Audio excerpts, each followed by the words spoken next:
श्री कृष्ण मित्रों, मैं प्रियंका स्वागत करती हूँ आपका जीवन और आध्यात्म में।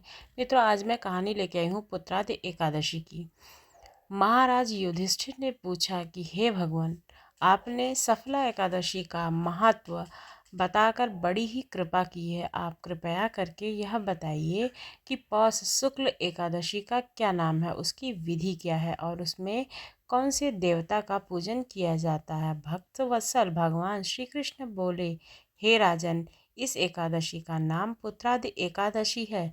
इसमें भी नारायण भगवान की पूजा की जाती है। इस चर और अचर संसार में पुत्रादि एकादशी का व्रत के समान दूसरा कोई व्रत नहीं है। इसके पुण्य से मनुष्य तपस्वी, विद्वान और लक्ष्मीवान होता है। इसकी मैं आपको कथा सुनाता हूँ, सो सुनकर ध्यान पूर्वक कीजिए। पार्वती नामक नगरी में सुकेतुमान नाम का एक राजा राज्य करता था। उसके कोई पुत्र नहीं था। उसकी स्त्री का नाम सैव्या था। वह निपुत्री होने के कारण सदैव चिंतित रहा करता था। राजा के पितर भी रो रो कर पिंडदान लिया करते थे और सोचा करते थे कि इसके बाद हमको पिंडदान कौन करेगा।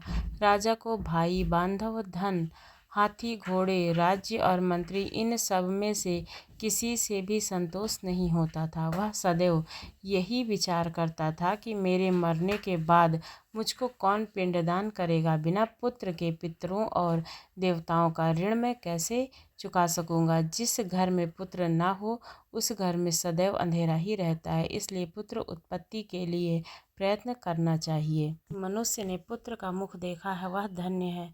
उसको इस लोक में यश और परलोक में शांति मिलती है, अर्थात उनके दोनों लोग सुधर जाते हैं। पूर्व जन्म में कर्म से ही इस जन्म में पुत्र, धन आदि प्राप्त होते हैं। राजा इसी प्रकार रात दिन चिंता में लगा रहता था।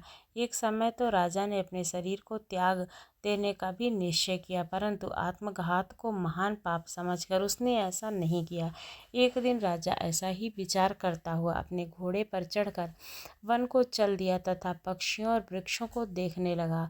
उसने देखा कि वन में मृग, व्याघ्र, सूअर, सिंह, बंदर, सर्प आदि सब भ्रमण कर रहे हैं। हाथी अपने बच्चों और हथनियों के बीच घूम रहा है। वन में कहीं तो गीदड़ अपने कर्कश स्वर से बोल रहे हैं, कहीं उल्लू ध्वनि कर रहे हैं। वन के दृश्यों को देखकर राजा सोच विचार में लग गया। इसी प्रकार आधा दिन बीत गया। वह सोचने लगा कि मैंने कई यज्ञ किए हैं, ब्राह्मणों को स्वादिष्ट भोजन से तृप्त किया है, फिर भी मुझको दुख प्राप्त क्यों है। राजा प्यास के मारे अत्यंत दुखी हो गया और पानी की तलाश में इधर उधर फिरने लगा। थोड़ी दूरी पर राजा ने एक सरोवर देखा। उस सरोवर में कमल खिले थे तथा सारस, हंस, मगरमच्छ आदि विहार कर रहे थे। उस सरोवर के चारों तरफ मुनियों के आश्रम बने हुए थे। उसी समय राजा के दाहिने अंग फड़कने लगे। राजा शुभ अशुगुन समझकर घोड़े से उतरकर मुनियों को दंडवत प्रणाम करके वहां बैठ गया। को देखकर मुनियों ने कहा, हे राजन, हम तुमसे प्रसन्न हैं। तुम्हारी क्या इच्छा है सो कहो। राजा ने पूछा, महाराज, आप कौन हैं और किस लिए यहाँ आए हैं, कृपया करके बताइए।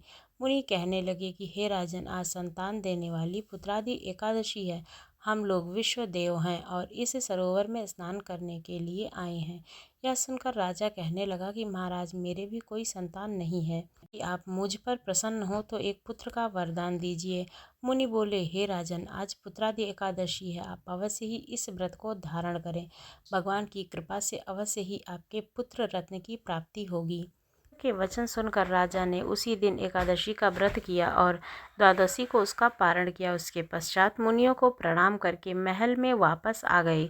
कुछ समय बीतने के बाद रानी ने गर्भ धारण किया और 9 महीने के पश्चात उन्हें सुंदर पुत्र रत्न की प्राप्ति हुई। वह राजा अत्यंत शूरवीर, यशस्वी और प्रजापालक हुआ।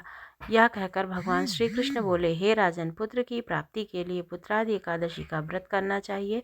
जो मनुष्य इस महत्व को पढ़ता है और सुनता है उसे अंत में स्वर्ग की प्राप्ति अवश्य होती है। आपको कहानी कैसी लगी ज़रूर बताइएगा। अगर अच्छी लगी हो तो हमारे चैनल को सब्सक्राइब करना ना भूलिएगा। धन्यवाद।